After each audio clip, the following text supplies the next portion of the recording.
Assalamualaikum warahmatullahi wabarakatuh. Bismillahirrahmanirrahim. Ini saya niat ngaji tentang yang populer mawon gitu, tapi dimaknani secara detail ngangge tradisi ini ulama. Idza matabnu adama in qata amaluhu illa min salasin shadaqatin jariyatin aw ilmin yuntafa'u bihi aw waladin sholihin yatuna. Kula maknani sing ketiga mawon awaladin sholihin yatullah. Terus walad niku maknane anak.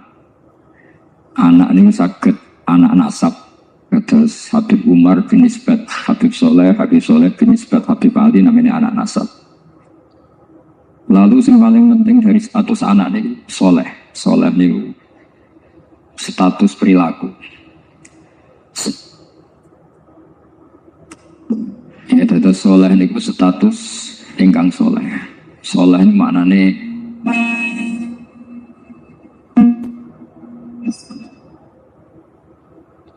soleh niku maknane ingkang layak. Yat ulah nembe wonten sifat kedua ingkang dongan. Terus pertama nu sementing soleh. Dikata saniki niku tiyang mendoakan orang tuanya, tapi mboten enten status soleh, lha rapati mandi. Jadi dan ini yang perlu diperhatikan. Jadi status soleh itu kita dapatkan dulu, baru yatul. Sekarang do menculot. Anaknya do rapati soleh, terus dunga saja ini rapati mandi. Nah ini Habib Ali bejo. Anaknya dijinakno soleh, soleh tenan. Jadi ini pun ini nama merger nih. Jadi soleh kamil. Tapi ngeten ya, kalau pesan karena Habib Soleh mulai kecil sama saya, sama-sama ngaji di Babon. Orientasi terbaik saking sunnah nabawiyah gini ku keberlangsungan. Terus kalau sering belajar tentang kitab-kitab samawi, kitab-kitab sing diriwayatakan beberapa ulama ahli kitab sing pun disahkan kalian ashabu Rasulillah sallallahu alaihi wasallam. Niku riyen Nabi Ibrahim niku pertama dadi Khalilur Rahman, kekasih Allah Khalilur Rahman. Iku mergi piyambake nu tersiksa protes. Terus kadang tiang saya ini butuh protes, tapi protes bukan kita demo. Protes itu tidak harus demo, protes. Ya Allah, dunia ini tidak fair. Engkau yang Tuhan, engkau zat yang begitu penting, engkau zat yang menciptakan langit dan bumi, engkau zat yang memberi rizki, yang bikin air, bikin oksigen, semua kebutuhan manusia. Kemudian mereka tidak kenal engkau. Ini tidak fair. Jadi beliau itu tiap malam tuh ngumpat. Ini enggak fair dunia ini. Engkau yang begitu penting mencipta langit bumi, engkau begitu penting yang menciptakan air, menciptakan kebutuhan manusia. Kemudian mereka tidak kenal engkau, ini tidak fair. Ini tidak benar. Ya. Jadi sering marah. Karena sampean nggak bisa bayangkan kan, apapun hebatnya presiden atau menteri atau rektor atau kiai, terus nang desa nggak dikenali statusnya diundang lek apa yang dilek itu gak keren belas. Karena ya sama kan, misalnya Habib Soleh Alatos. Muridnya Said Umar punya bangun terus nang desa diundang pening dilek itu kan gak keren plus. Awal dari keren tetap dikenal. Nah kemudian orang itu tidak kenal Allah. Makanya terus beliau sujud berkali-kali, ya Allah, sama siapa munajatnya beliau. Innahu la yahzununi alla ara ahadan fil ardi ya'buduka ghairi. Jadi cara kiai sarang namanya ini innahu saat temne kelakuan layah zunu yektine nyusano ni ingsun nyusano banget karena pakai lam taukid. Innahu saat temne kelakuan layah zunu yektine nyusano banget ni ingsun. Apa sing nyusano an? Apa sedene kelakuan la ora ningali ingsun fil ardi ing dalam bumi. Ahadan ing wong suci abudu kang nyembah sapa ahad ka ing panjenengan wiri saliyane ingsun. Ya Allah, sungguh saya sangat susah. Karena engkau zat yang begitu penting, kemudian yang tahu kalau engkau Tuhan itu hanya saya. Sampai ngenes gak? Misalnya ada orang melihat saya itu marhafid, kemudian tidak tahu kalau beliau orang alim. Sampai sebagai muridnya ngenes gak? Ngenes kan? Ada orang memperlakukan Mbah Mun tidak tahu kalau beliau seorang alim alama. Kita sebagai santrinya ngenes gak? Ngenes. Nah ini Allah yang Tuhan, kemudian orang tidak ada yang memperlakukan dia sebagai Tuhan. Bahkan nyebut saja tidak mau. Itu ketersiksaannya Nabi Ibrahim. Kalau kita kan tersiksa mergo di duit, ora payu rabi, terus sing wis payu rabi ra iso wayo, ya gitu. Macam-macam kesalahan. Itu Jadi apa jadi wali itu sudah berat karena orientasinya agak tentang Allah tapi tentang diri sendiri.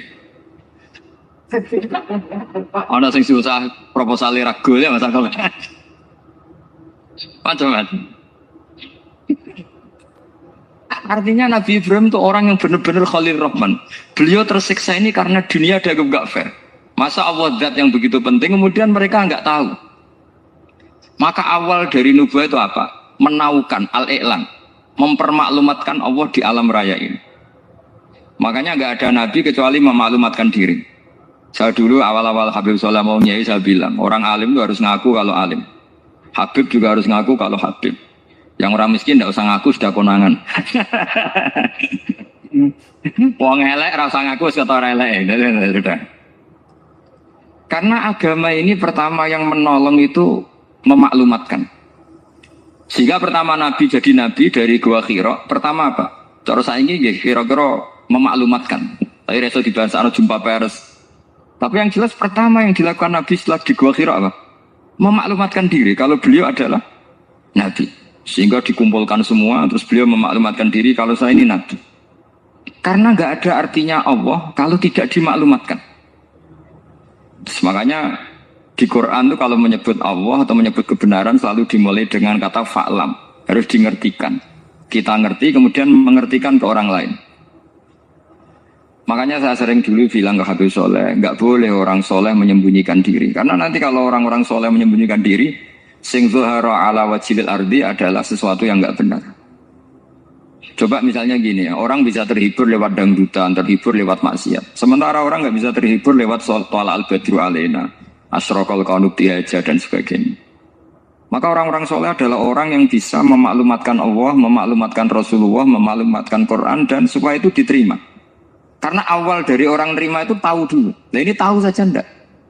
Makanya Nabi Ibrahim susah, ya Allah, engkau zat yang begitu penting kemudian tidak diketahui. Ini apa-apaan enggak fair. Akhirnya Nabi Ibrahim diangkat sebagai Khalil Rahman untuk menaukan atau untuk memaklumatkan Allah Subhanahu wa ta'ala. Nah sebelum itu beliau dihibur. Diterbangkan ke langit, ke alam malakut. Kamu susah ya, kenapa susah? Karena zat sementing engkau kemudian tidak ada yang menyembah. Terus dijak ke alam malakut. Ditunjukkan sekian juta malaikat, sekian ribu malaikat, semuanya membaca tasbih takbir. Ibrahim senang. Oh ternyata sing seneng jenengan banyak. Loh, coba kalau kita punya kiai kayak Mbah Mun, semakin yang seneng banyak kan semakin kita senang. Kalau nggak ada yang tahu kan kita tersiksa.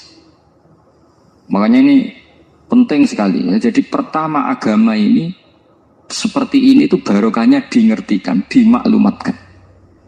Saya ini orang yang fumul itu menutup diri betul, kecuali bab ngaji. Saya kalau ngaji terbuka. Sampai saya tidak tahu apa ada yang streaming, apa direkam, saya tidak tahu. Pokoknya saya satu-satunya saya mau terbuka itu pas ngaji. Dan saya pede karena dulu ngaji saya benar. Saya tanya Mas Akom, sebetulnya kalau sampean mau mulang terbuka bagus. Potensinya dua, konangan alimnya atau konangan... Ya resiko terbuka kan itu Pak. Konangan alimnya. Nah daripada potensi yang kedua terus nggak mau ngajar ya humul. Syarat wali ku humul. Oh, humul itu nggak menampakkan diri. Memangnya mau menampakkan apa kalau nggak bisa apa-apa kan? Jadi saya tidak tahu itu humul apa bagian dari pengamanan diri. Apa Mas? Apa? Haim. Jaga ibadah. Jadi Nabi itu pertama yang dilakukan apa? Memaklumatkan kalau Allah itu Tuhan. Jadi ciri utama orang soleh itu kalau kebenaran tidak mendominasi bumi ini. Jadi ciri utama orang soleh itu seperti itu. Makanya kenapa saya milih manhaj. Tentu Habib Soleh tidak harus niru saya karena antar orang alim tidak boleh saling mengikuti. Tapi juga seterusnya nggak boleh saling ganggu. Saya itu ngaji di mana-mana itu guyon. Karena bapak saya suka guyon, Mbah Mun suka guyon. Alasannya bapak dulu sederhana. Orang sudah nyari hiburan dengan maksiat. Sehingga agama ini harus membawa keceriaan sosial, membawa keceriaan hati. Karena Allah ngendikan kul bi fadlillah wa bi rahmati fa bidzalika falyafrahu. Orang tuh harus senang dengan kebaikan. Orang happy dengan tolal badru alaina, happy dengan manaqibul akhyar, dengan fadhailul akhyar. Karena orang di sana sudah senangnya itu kalau ada maksiat. Nah sekarang agama dibawa orang-orang yang tidak menyenangkan juga. Ngaji teko wis merengut. Ada muridnya salah duduk marah. Salah posisi meja marah. Lalu orang-orang kan mikirnya kan, daripada ngaji dimarahin terus mendingan enggak kan gitu. Makanya Nabi itu paling marah itu kalau satu kebaikan jadi problem. Mu'ad bin Jabal itu pernah ngimami lama sekali. Dan yang makmum itu akhirnya mufarokoh. Dulu belum ditemukan fikih, tapi orang ini sudah berani mufarokoh. Jadi ini termasuk mujtahid sebelum sebelum tahu Fathul Mu'in, tahu Wahab, dia sudah berani mufarokoh. Jadi sudah luar biasa. Karena bangsa ibadah yang agak-agak ngawur itu tanpa diajarin sudah do pinter sendiri. Dia mufarokoh. Ketika dia mufarokoh, komentarnya Mu'ad, dia munafik. Sholat belum selesai kok mufarokoh. Singkat cerita Mu'ad melaporkan itu ke Rasulullah. Si tukang penggembala ini juga melaporkan ini ke Rasulullah. Tapi apa kata Rasulullah? Yang Rasulullah itu yang bela, malah bela yang penggembala tadi.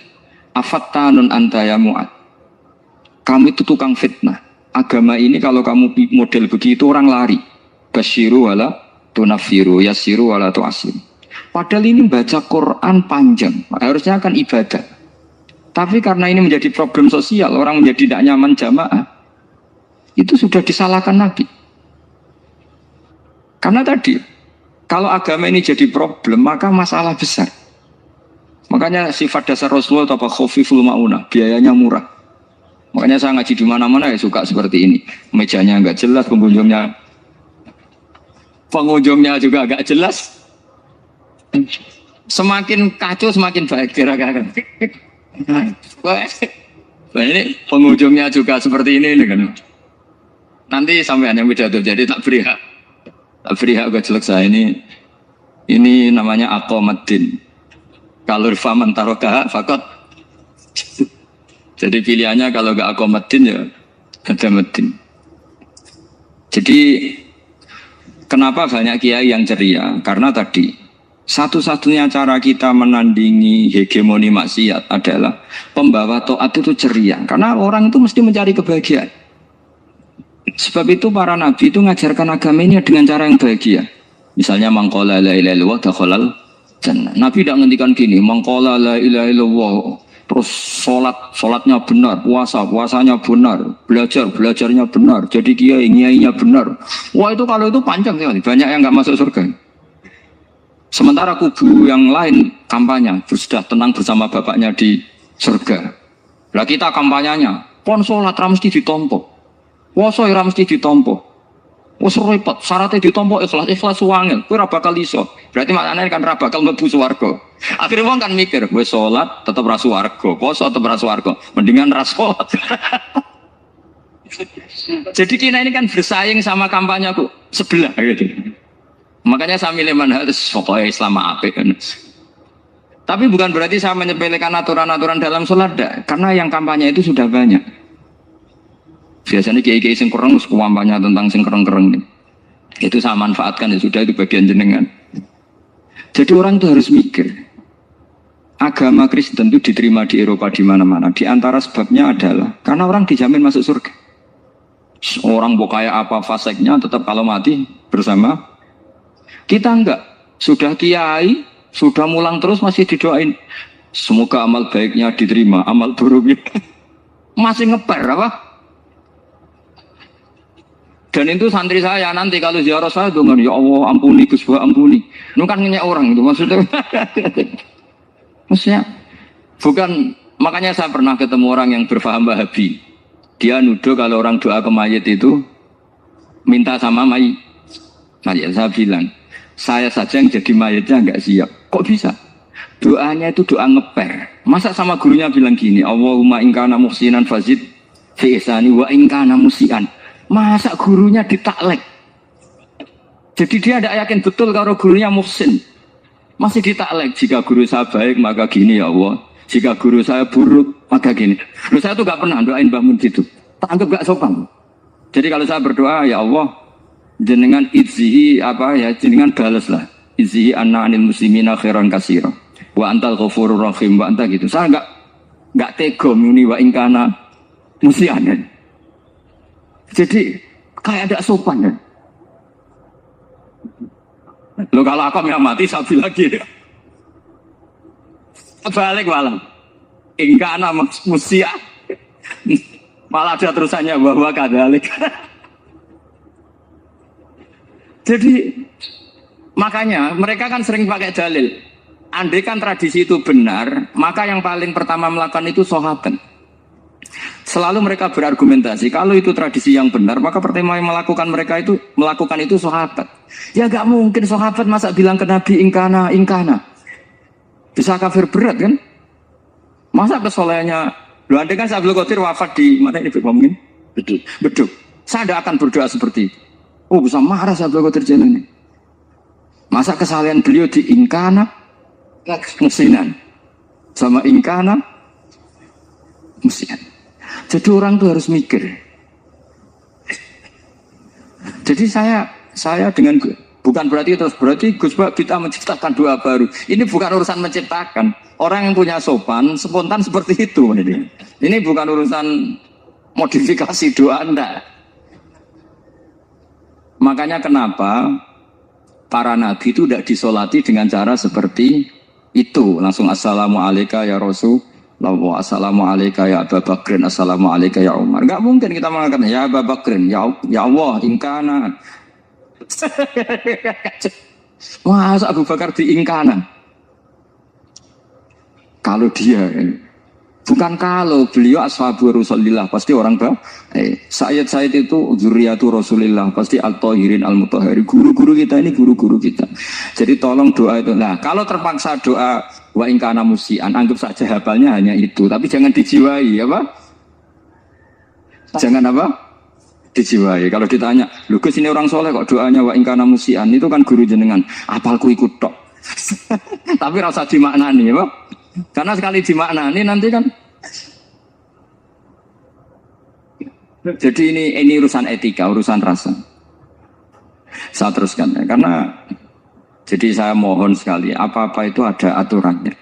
Ada aturannya. Ya tentu kita ikut masal saja. Semua selain Nabi, selain para wali kita nggak apa-apa. Doa wa ingkana musinan, ingkana musian. Tapi di hati kita sebetulnya ketika mengatakan ingkana musian itu coro Jawa hanya rapalan. Rapalan itu ya sudah ngomong saja, tapi nggak usah apa. Nggak usah dijiwai ya. Yang dijiwai kita adalah sifat ghafurnya Allah. Bukan status mayitnya, tapi sifat ghafurnya Allah. Karena kata musik itu kan nggak nyaman. Makanya Nabi itu hebatnya Nabi, ya tentu karena bentukan Allah Subhanahu wa taala. Ada bani Rabbi fa ahsana ta'dibi. Itu kalau nyifati tentang keburukan orang mukmin itu diikutkan sifat ghafurnya Allah.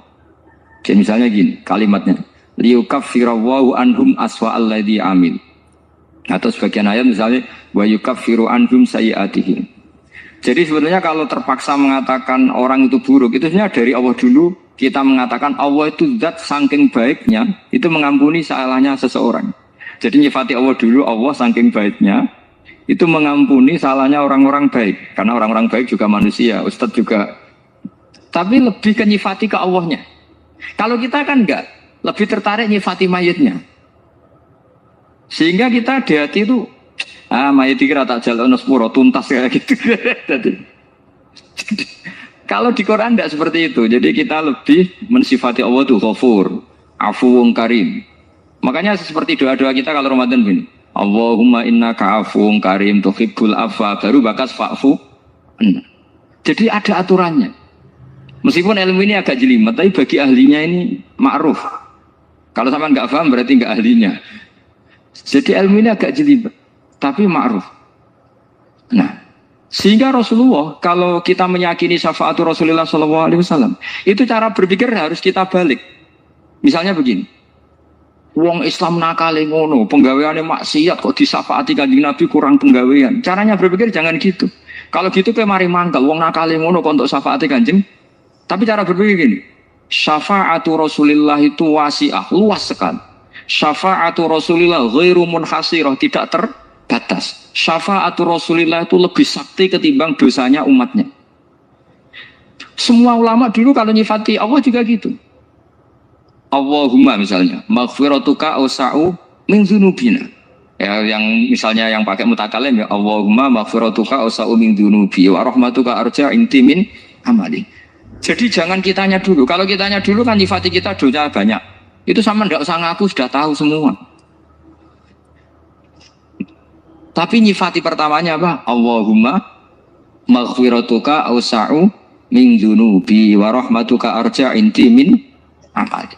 Sehingga dari nyifati maghfiratullah yang wasi'ah, yang tidak terbatas, kemudian kita sah mengatakan bahwa ahlul maksiat pun mungkin atau berhak dapat ampunan. Sama syafa'atu Rasulillah itu ghairu munhasirah. Syafa'atu Rasulillah itu wasi'ah, sehingga salah riwayat syafa'ati li ahlil kabair min ummas. Itu bukan menyangkut melegalkan kabirah, bukan menyangkut mengesahkan orang Islam dosa besar, karena nanti dapat syafaatnya Rasul. Cara berpikir jangan gitu. Nanti kamu mentasjek, memberanikan orang melakukan maksiat berdasar iktimat syafaati Rasulin. Itu jangan gitu cara berpikir, dibalik apa? Syafa'atu Rasulullah awsa'u wa awsa'u. Sangat lu. Sehingga saking luasnya sampai yang tukang maksiat saja kebagian. Sama rahmatnya Allah Ta'ala itu wasi'ah. Rizkinya Allah ya wasi'. Sampai wong nganggur ya iso mangan ngono aja. Nah begitu juga rahmatnya Allah Ta'ala itu wasi'ah. Sampai wong sing sumpek utange akeh ya iso guyu ngono.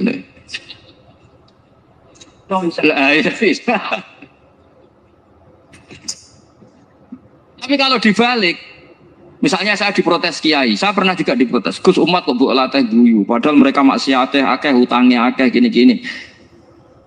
Karena kamu menyifati orangnya. Kalau menyifati orangnya sampean guyu haram. Utang jatuh tempo, sampean gak mikir dosa ndak? Dosa. Jadi kiai muridnya goblok kok kiai ini kurang tahajud itu dosa. Jadi kiai kok muridnya goblok tenang wae. Sementing untuk sowanan itu amatir ya gitu. Mestinya cara berpikir dibalik. Rahmatullah wasi'ah, rizquhu ya wasi', fadluhu wasi'. Sampai wong sumpek wae iso guyu. Sehingga kita ini sudah objek. Loh, kita ini tidak subjek. Di alam raya ini kita tidak subjek, tapi apa? Objek. Makanya saya berkali-kali mengatakan, mbok kayak apa sumpeknya kita, tetap wong iso guyu. Karena apa? Allah mensifati dirinya wa annahu wa adhaka wa abka. Allah itu adhaka, zat yang memberi orang iso guyu. Wa abka lan zat sing maringi wong iso nangis. Karena sifatnya Allah Ta'ala pasti nafidzah. Sifatnya Allah Ta'ala pasti terjadi. Dan kita objek. Makanya wong sumpek utange akeh, jujur ora percaya, tangga ora percaya, oh nang guyu banter-banter. Karena Allah ku adhaka, zat sing maringi guyu. Wa abka. Sudah presiden, sudah gubernur, sudah menteri. Nah Allah kepengin nangis no yo. Nangis. Coba ngeluhnya apa kalau misalnya jenengan seorang mantan presiden atau mantan gubernur. Kadang anaknya calonan RT mbok menang bunda ya. Ngeluhnya apa orang alim, misalnya alim alama, anaknya mau jadi jurumiah iso. Susah. Kaya raya anaknya jadi pasien, susah. Allah punya cara untuk abegah, untuk bikin orang nangis. Nah karena kita ini objek, pasti sesupek apapun orang yang bisa tertawa ya bisa nangis. Makanya banyak ulama yang nggak terlalu serius mikir agama ini, bukan karena dablek, enggak, karena Allah mensifati dirinya Al-Hadi yang memberi petunjuk. Kita gak ditunggoni Kanjeng Nabi, gak ditunggoni Wali Songo, gak ditunggoni para alawin yang dulu, gak ditunggoni Habib-Habib yang kayak Said Abdul Al-Haddad. Tapi karena Allah itu Al-Hadi yang memberi petunjuk, dan sifatnya Allah Ta'ala la budda wa ya entakuna nafidah. Sifatnya Allah pasti nafidah. Amerika kayak apa liberalnya, sekarang trennya juga banyak yang masuk Islam. Kampung-kampung pedalaman gak ada kiainya, cukup mudin. Kadang yang membawa agama itu orang yang ke situ mau nyari kayu. Orang di pedalaman Kalimantan, Sulawesi itu pertama itu nyari kayu. Tapi bawaan hidayat, lama-lama bikin masjid. Saya pernah di Korea, ke sana orang nyari uang. Niatnya juga nyari uang. Tapi akhirnya tersiksa kalau enggak bikin masjid. Karena apa? Karena Allah itu Al-Hadi, zat yang memberi petunjuk. Maka kamu tidak usah khawatir. Agama ini pasti jalan ila yaumil qiyamah. Karena Allah Al-Hadi. Sama. Mbok kamu umat mbok weden-wedeni kowe ku amalan ora mesti ditampa. Nek ora ditampa mlebu neraka. Ngono mulai ngaji ya tenang ae. Tenang, santai. Bahkan kadang bilang gini, Pak Yai tadi gak bener. Masa ngecap orang mlebu neraka? Kita yang masyarakatnya gak tahu pintunya. Pak kayaknya tahu pintunya. Karena Orang itu punya cara. Iya betul. Orang Bedui itu kalau ngaji sama Nabi itu lebih unik timbang yang soleh, timbang yang pinter. Sehingga banyak ilmu itu ditemukan dari orang Bedui. Karena cara berpikir itu aneh. Kalau orang soleh, orang waras kan berpikirnya ada aneh, standar. Jadi orang Bedui itu aneh. Pernah suatu saat Rasulullah itu khutbah cerita kiamat.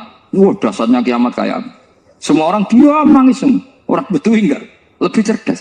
Ini Nabi itu cerita kiamat kalau ada tanggalnya ini gimana? Orang nangis semua karena dasarnya kiamat kayak gitu. Bumi dihancurkan wus. Pantas sudah nangis dewi-dewi. Ya ono sing nangis pabrik banyune macam-macam ya. Ini kalau kiamat gimana? Ini perjalanan air kemasan saya kan orang mikir. Mikir dewi-dewi gitu. Tapi ini enggak. Oh, orang Bedui cara berpikir itu enggak. Malah ya Rasulullah mata saat. Engkau itu cerita kiamat tapi enggak jelas tanggalnya. Kalau cerita kiamat ya harus jelas dong kapannya. Jadi unik. Jadi cara berpikir sahabat kaget semua loh. Kaget. Karena gak kepikiran. Nabi A'radu itu mengabaikan. Banyak sahabat yang menganalisis lam yasmakan. Nabi memang gak dengar sehingga mengabaikan. Ada yang analisis lagi sami'a wa kariha. Sebenarnya Nabi dengar itu gak berkenan karena tengah-tengahnya khutbah kok tanya. Tapi si Arabi ini cerdas. Masuk akal kan? Misalnya mau pilihan presiden, orang mesti tanya, kapan kan? Ya kan? Mau ganti presiden atau ganti bupati, takarnya orang kan, kapan? Kayak Mas Akom jadi wali enggak? Pertanyaannya kan, kapan? Kalau jatuhnya kan sudah ya. Sehingga tanya, mata sa'ah ya Rasulullah. Lama-lama Nabi diangin-angin, bener juga orang ini, saya cerita kiamat kok gak jelas kapannya. Ini Nabi menjawab. Tapi karena Nabi orang-orang yang sangat pinter, tanya balik. Ma'atattalah. Lalu kalau kamu berani tanya kiamat kapan, saya tanya balik. Ya persiapan kamu apa? Jawabnya santai aja. Fawwah ma'atattalah kabira sholatin wala siyamin walakinni uhibbuka ya Rasulullah. Saya enggak menyediakan apa-apa, sholat saya biasa aja, maksudnya standar. Ya kira-kira 5 waktu pas. Ya jenis saya lah kira-kira gitu. Wala kabira siyamin. Dan saya puasa ya standar aja pas. Walakin uhibbuka ya Rasulullah. Tetapi saya mencintai engkau ya Rasulullah. Jawabannya Nabi apa? Almar'u ma'aman ahabba. Sebagian riwayat anta ma'aman ahbabta. Jadi hadis itu populer tuh barokahnya wong desa tadi. Andai kan dia punya etika maka sowan dulu tanya 4 mata. Itu jadi hadis ahadi. Tapi barokahnya dia selonong di depan umum. Zaman Nabi khutbah itu jadi hadis mutawatir. Jadi kadang barang baik itu barokahnya orang yang enggak baik. Maksudnya suul adab. Tanya gitu kan soal. Tapi itu barokah. Akhirnya hadis itu mutawatir. Karena didengar ribuan sahabat yang mendengarkan khutbahnya Rasulullah. Tapi kalau hadis itu satu-satu kan. Khassani bidzalika Rasulullah. Khassani bidzalika Rasulullah. Itu nanti jadi hadis ahadi. Yang kualitasnya jauh di bawah hadis mutawatir. Jadi barokahnya orang sholat tapi ada. Karena Allah yang mendesain ini. Akhirnya kata sahabat, kata Anas bin Malik. Mereka itu mangkelnya bukan main sama Arabi tadi karena tanya nggak sopan sama Rasulullah. Tapi setelah Nabi jawab almar'u ma'aman habba fama farihu bi syai'in farahum bidzalika batal. Mereka tidak pernah senang dengan hadisnya Nabi sesenang riwayat almar'u ma'aman habba. Barokahnya Arabi Bedui. Makanya saya sebagai kiai ini Bedui saya tak pertahankan ila yaumil qiyamah. Karena umat ini pernah terbarokahi oleh orang apa? Bedui. Coba baru kayak sholat tadi. Jadi mohon ini supaya majelis ini kan majlisul itorti Rasulullah coba terlatihlah mengatakan Allah itu subjek, Allah itu al-fa'ilul mukhtar, Allah itu al-fa'ilul mukhtar, Allah itu yang menentukan alam ini. Dan Allah mensifati dirinya wa annahu wa adhaka wa abka. Allah itu zat yang memberi orang itu bisa tertawa. Dan Allah juga yang memberikan orang itu bisa menangis. Mau kayak apa kamu neror umat? Amal nggak mesti diterima gini-gini. Ternyata ning majelis nangis sih. Mulai guyu. Kadang guyu-guyune ngenyak tenang nih. Daripada apa ya agak-agak produk orang yang dohirnya beda dengan batinnya. Nggak perlu distatuskan seperti itu. Ya sudah biasa saja. Jadi, nah, fi muqaddimihim imam besar dalam manhaj ini namanya Abdul Hasan apa? Asyadili. Abu Hasan Asyadili itu kalau ada orang tanya gini, Beb saya ini susah, sholat saya tidak mesti diterima Allah gini-gini, marah. Enggak usah. Kafa bika jazaan an radiyaka laka ahlan. Sudah kamu ditakdir pernah sujud itu sudah keren. Saya kan dengan dapat kabar dari malaikat bahwa sholat kamu tidak diterima, saya tidak susah. Bukan karena sombong. Pernah ditakdir sholat sujud yang Allah itu keren. Kayak apa malunya kita ketemu Allah kemudian kita di bumi tidak pernah sujud. Makanya cara Abul Hasan Asyadili kowe ora usah mikir salat ditampa ta ora usah mbok mikir. Kowe ditakdir tau sujud itu hebat. Kafa bika jazaan an radiyaka laka ahlan. Cukup kamu mendapat balasan dari Allah, kamu pernah ditakdir sujud. Gak perlu ngaji alim alamas, gowo sawi ngalor ngidul jalalain keren. Paling gak malaikat pernah melihat kamu, gowo tak kitab kudi. Gak penting pahamu kamu nih. Karena isra bakat paham teman. Jadi Abdul Hasan Asyadili adalah orang yang dan itu Al Hasani ya, dan itu Al Hasan. Makanya macam-macam kita yang Al Husaini sudah kita punya fakih muqaddam, punya banyak. Di Al Hasani yang paling populer diantaranya adalah Abdul Hasan Asyadili. Beliau itu kalau ngendikan sesuatu itu positif terus. Termasuk itu ketika ada orang resah sholat saya diterima ndak, kata beliau, wes kowe sing sempurna, ditakdir tahu sujud. Saya itu sebetulnya kadang-kadang yang miris, wes sholatku tompo tora, tapi saya sangat sadili, sangat sadil. Saya nggak pernah berdoa ya Allah ibadah kami jenengan terima ndak, karena takut kalau doa gitu keterusan itu terus ditompo ora, akhirnya keterusan gitu, akhirnya ngenes. Masa orang pernah sujud ngenes? Lama-lama gini setan masuk. Apa artinya saya sujud ternyata gak diterima? Lu wong kawula kok iskal tentang pernah sujud. Itu kan ibarat gini, kamu ngasih uang sama orang tua kamu, misalnya Habib Soleh ngasih uang Habib Ali, terus apa artinya tak kasih, kemudian beliau tidak terima kasih, itu kan lucu. Terima kasih tidak terima kasih seorang anak ngasih orang tua itu keren. Makanya saya bangga dengan Habib Soleh ketika beliau mengumrohkan Habib Ali, sudah mendaftarkan haji Habib Ali. Gak usah mikir diterima apa enggak. Wes keren, itu sudah perilaku yang keren, yang hebat. Makanya saya sering pada orang mau cerai tanya saya, Gus saya ini cerai gak, istri saya kurang ajar gini. Gak usah. Tapi bojo kula judes.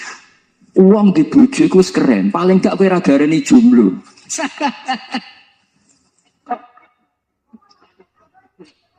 Oh, diarani duda ora enak. Wes luwe sabar ndi diarani duda mek diarani bojo judes. Enak bojo judes cek gagak. Di bojo lah. Oh, provokator itu. Jadi kafabika jazaan an radiyaka laka ahlan. Sudah ditakdir pernah sujud itu sudah keren. Dulu ulama ala hadan nampak. Ulama dulu cara berpikir seperti itu. Makanya ulama dulu kalau nafsiri wasjud waktarik sudah pernah sujud. Di Quran enggak pernah. Ada ayat wasjud lan sujudo sira ingkana kada wa kada ing kunta mutayakinan dikabuli sujudi. Kan ada sujud ya sujud saja, enggak usah mikir makbul apa enggak makbul. Sudah kalau sujud pasti waktarik. Terus saya sebenarnya ya sebagai orang ya kadang wedi, salatku ditampa ta ora. Tapi kalau keterusan nanti ada was-was yang mengatakan opo artine sholat. Lu tuh kan ngeri seorang hamba sing uripe ning bumine Allah kemudian menyoal pernah sholat hanya karena takut gak diterima. Itu kan geblek banget. Biasa jenis kiai yang di partai itu. Saat Anda tahu kalau kening di kom. Silopus banget. Sediumat masa kamu gak ada keren iblis. Jadi, nah nanti kalau misalnya ada manhajnya Habib Soleh yang tidak seperti itu tidak apa-apa. Mungkin supaya orang gak takabur, gak fakhr. Sehingga makanya mulai dulu lama itu ya partainya kalau gak rojak ya hauf. Nah saya ini yang terang-terangan ikut partai rojak saja, Pak. Partai rojak. Karena banyak yang sudah di partai hauf. Tapi saya rojak yang bil ilmi tadi. Makanya Sayyidina Umar radhiyallahu anhu itu yang namanya sama sujud, saya itu punya kitab. Habis saya pernah tak tunjukin tulisan tangan saya. Muji-muji sujud. Sayyidina Umar ketika ditusuk seorang gila itu Majusi. Abu Lu'lu' terkenalnya itu. Itu Hulamul Mughirah terkenalnya itu. Ditusuk, dia sahabat, beliau sahabat, wali. Jadi nusuk Umar itu kayak apa? Nusuk Mas Akom aja dosa besar, apalagi nusuk Umar. Itu ketika ditusuk, dia itu ya punya dendam. Namanya manusia itu punya dendam. Maksudnya namanya orang kan mangkel sama yang nusuk. Kalau orang mangkel itu inginnya kan yang nusuk itu masuk neraka. Tapi apa kata Umar? Ngedikan gini, tanya pertama. Yang nusuk saya siapa? Orang Majusi. Orang Majusi, Gulamul Mughir. Alhamdulillah, alladzi lam yaj'al maniyati biyadi rajulin lam yasjud laka sajdatan yuhaju biha indaka yaumal qiyamah. Saya itu senang Gusti, yang nusuk saya orang yang nggak pernah sujud sama jenengan. Jika kalau saya dendam supaya dia masuk neraka, saya nggak takut orang itu nuntut sama saya. Tapi kalau dia pernah sujud, pernah sholat, kemudian dia masuk neraka karena nusuk saya, kemudian dia berargumentasi, saya pernah sujud ya Allah, kenapa engkau masukkan neraka? Saya tidak berani jawab ya Allah. Saking hormatnya sama yang namanya sujud. Jadi kamane dendamnya kesampaian cara Jawa ya. Dendam dengan tanda kutip ya, tidak makna semestinya. Jadi mangkel mbek sing nusuk nak mlebu neraka pantas wong ora tau sujud wae Gusti gitu. Tapi kalau pernah sujud, kemudian dia masuk neraka karena saya, bisa yuhajuni biha yaumal qiyamah. Jadi kayak apa sujud? Saya apa? Nabi itu kalau muji sujud sampai ngitkan wa hatta takuna sajdatul wahidatu khairan minad dunya wa ma fiha. Nanti kalau kamu di akhirat ketemu Allah, kenangan terbaik kita apa? Di dunia pernah sujud. Keren kan? Cara ning pondok wis tau bayar syariah lho. Cara sowan kiai tau ngampopi maksudnya. Go jajan. Wis go jajan nih. Nah tapi kadang setan itu masuk tadi. Apa artinya sujud gak mesti ditompo, apa artinya sowan Habib ngaturi ra mesti ditompo, ngaturi kiai. Akhirnya ada ketakutan. Nah kalau ketakutan ini berlebihan lama-lama, ma faidatus sujud. Wah itu sudah buruk sekali wong hamba kok tanya ma faidatus sujud. Nah ini di pentingnya mazhab-mazhab Syadzili. Jadi saya ngaji agak-agak uraan amdan. Kalau ini watak sudah bukan. Jadi uraan itu ada dua. Ada yang amdan bismil ilm, ilmunya banyak terus milih manhaj. Insya Allah saya partai itu. Ada yang uraan bakat masuk. Ada ya? Ada apa banyak? Nah sebetulnya khauf juga gitu Bim. Ada khauf itu karena ilm.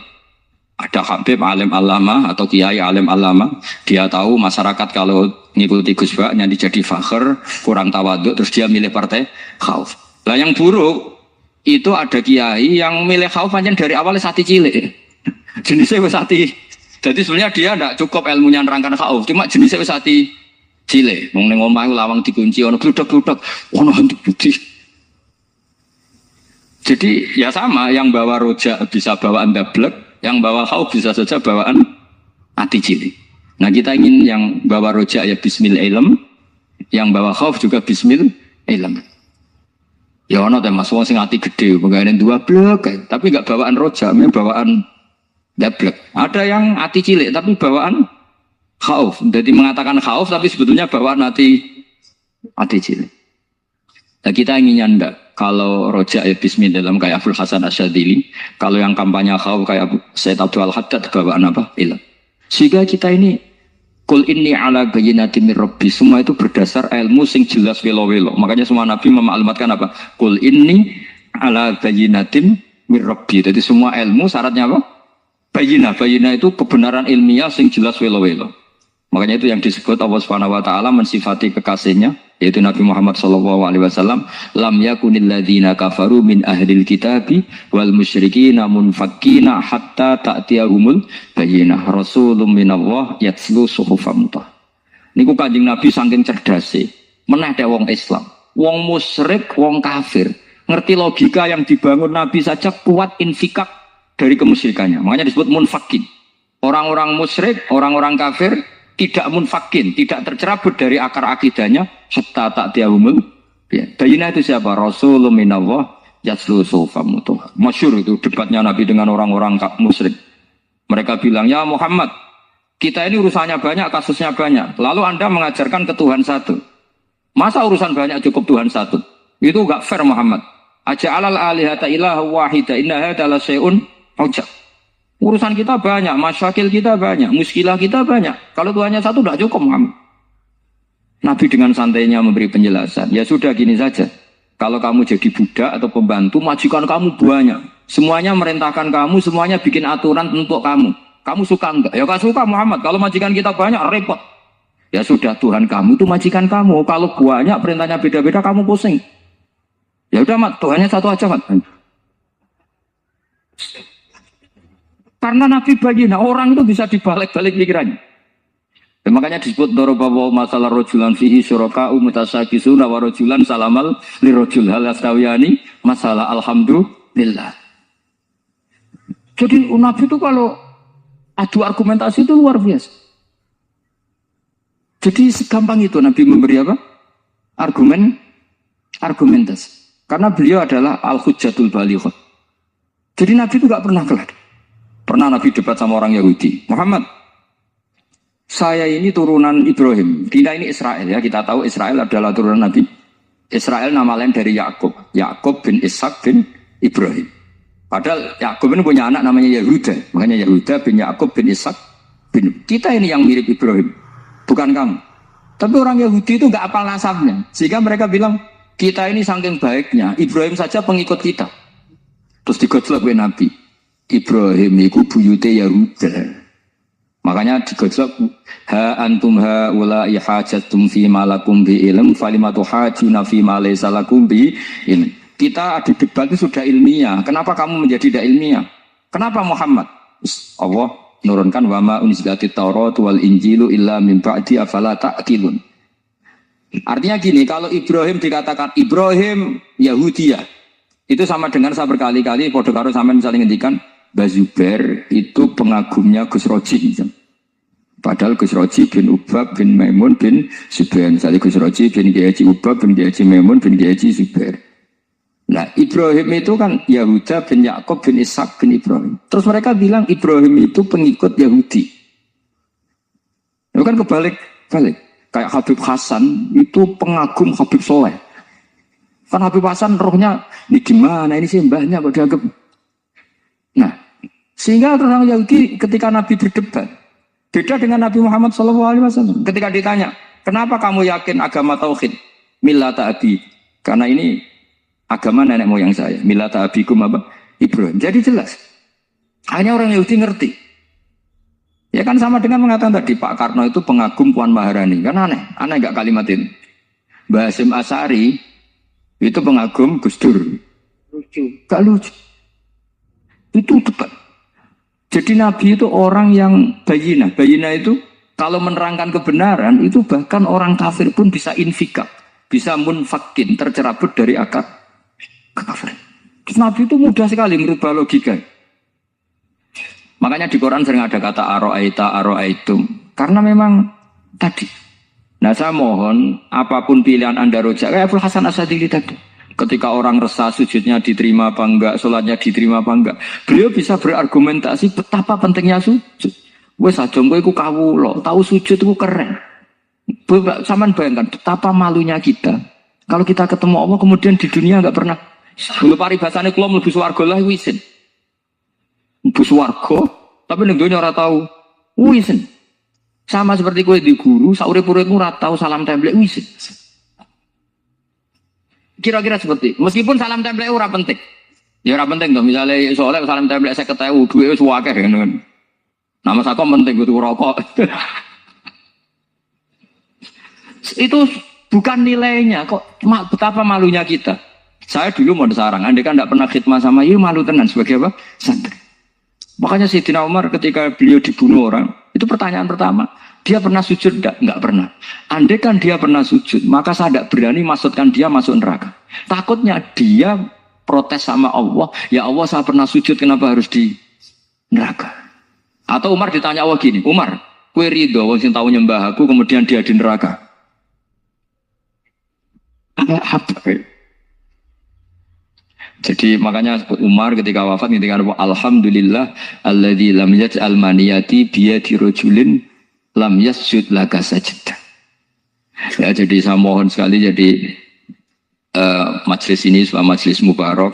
Caranya tauhidnya dibenarin, apa tauhidnya dibenarin. Jadi Allah itu adhaka wa abka, Allah itu al-hadi, Allah itu ar-razzaq. Sehingga Menteri Ekonomi mbok salah rumusnya lah wong tetep mangan. Mergo Allah itu ar-razzaq. Mbok negara dikelola keliru lah wong tetep mangan, wong Allah itu ar-razzaq. Kiai rada akeh sing di masalah. Tapi ya tetap agama ini jalan. Loh andai kan syaratnya agama ini kayak ini bener, wah ya repot. Kowe iso bayangno masakom bener terus. Tapi agama ini berkali-kali coba di TV itu banyak nyun sewu, ada ustadz, ada kasus apa, ada kiai, kadang ada masalah hukum. Agama ini jatuh enggak masalah. Padahal di TV sudah dinasionalkan kan, ada kiai terlibat kasus hukum atau ustadz tertangkap karena melakukan apa gitu. Tapi enggak ngefek karena agama ini bismillah wa biri ayatillah. Sama. Negara mana-mana kadang manajemen ekonominya enggak jelas, tapi masyarakat ya makan karena Allah Razzaq. Sama, aku kancanan Mas Ako mengeluh, tapi Allah adhaka, akhirnya iso guyu. Padahal orang untungnya belas kancanan deh. Tapi karena Allah itu adhaka. Nah kita dengan istri yang kita cintai, dengan keluarga, kadang yang nangis. Karena Allah itu zat yang bisa memberi abka. Wa annahu wa adhaka wa abka. Terus wa annahu wa amata wa ahya. Kita tidak ingin mati, ya mati saja, karena kita objek. Nah, hidayah itu seperti itu. Allah al-hadi, apa? Allah itu kayak apa Korea, negara ateis. Enggak kebayang di sana ada ngaji Aqidatul Awam, Abadi Fikih. Sekarang banyak. Satu kalau beli Aqidatul Awam ke sana kirimkan ke Korea. Sebelum saya ke Korea, karena sebagian santri saya di Jogja. Di sana ada ngaji Aqidatul Awam, ngaji Takrib. Bahkan saya di sana dilakukan sa'duna fid dunya. Kayak apa Allah kalau ingin bikin hidayah? Karena Allah itu al-hadi. Wong Indonesia digerakno seneng duit. Bareng seneng duit mau apa? Korea. Setelah di Korea tersiksa karena gak ada tempat sujud. Akhirnya urunan. Segampang itu kalau Allah mengundang. Itu gak dibenem MUI, gak dibenem. Karena Allah al-hadi. Jadi saya mohon sekali tauhid ini dibenerin dulu. Allah tetap al-fa'ilul mukhtar. Al-fa'ilul mukhtar. Sehingga Allah mensifati dirinya adhakawa. Mbok kamu bendung kayak apa, orang ngaji saya tetap guyu. Sekarang iso mbuli saya, oh sebab yang ngaji itu saya guyu. Allah yang memberikan guyu kamu itu. Andai kan sesuai status kamu, kowe ora ngarep guyu. Utang akeh, jatuh tempo, bojo ora percaya. Gede-gede ya, kayak paham. Ya jadi ini tak isyatkan jenengan saya ini tadi bawa kitab Fathur Rahman di Tolibi ayat karena mau tak kasihkan hadiah ke saya itu Marhafid sebagai penyempurna karena beliau sudah Al-Husaini. Semoga ini dapat barokahnya Al-Hasan. Ini dikarang oleh zurianya Abdus Salam bin Masis. Abdus Salam bin Masis adalah guru dari Abdul Hasan apa? Asyadili. Jadi kita tahu Syaibul Hikam Ibnu Athaillah As-Sakandari muridnya Abdul Abbas Al-Mursi. Beliau muridnya Abdul Hasan Asyadili. Beliau muridnya Abdus Salam bin Masis. Yaitu alami zada ini min dzurriyyati Abdus Salam bin Masis. Jadi ini Al-Hasan. Jadi ini sudah klub karena mulai dulu ya tradisinya gitu. Banyak sabaib ngaji Barojak, Bafadol. Nanti yang Bafadol Barojak yang ngaji Habib lagi. Seperti sanadnya Soleh di Sarang. Ya Soleh ngaji Mbah Mun. Tapi Mbah Mun ngaji Sayyid Alawi Sadat ya.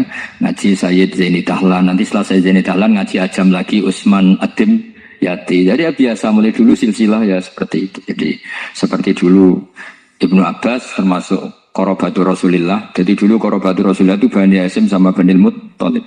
Tapi kalau sekarang ya tentu para Sadat, para Habaib. Dulu biasa Ibnu Abbas ngaji ke Zaid bin Sabit. Itu Ibnu Abbas yang mencium tangannya Zaid bin Sabit. Tapi Zaid bin Sabit juga mencium tangannya Ibnu Abbas karena Qorobatul Rasulillah Shallallahu Alaihi Wasallam. Jadi saya mohon semuanya itu insaf bil ilm ya, insaf ilm. Kayak tadi munfakina hatta ta'tiyahumul bayin. Jadi bayinnya itu orang yang kalau menerangkan itu memberi penjelasan sing jelas welo-welo. Itu siapa? Rasulun minallah yatslu suhufam taharam. Artinya gini loh. Ketika manusia mengatakan mampu-mampu, sebenarnya ada sekian hal yang manusia itu tidak ikut melakukannya, tidak ikut menciptakannya. Misalnya kue nyuber, supirana enak punya pengalaman. Tidak kecelakaan karena apa? Nyuber kue enak, mobilku normal. Mobilmu normal lah, tabrak mobil yang mabuk gak. Nah di sini ini manusia dituntut, diingatkan terus kamu itu butuh Allah, rahmat Allah itu yang melindungi kamu, bukan keahlian kamu, bukan kecakapan, karena tanpa itu semua tidak bisa, semuanya Allah.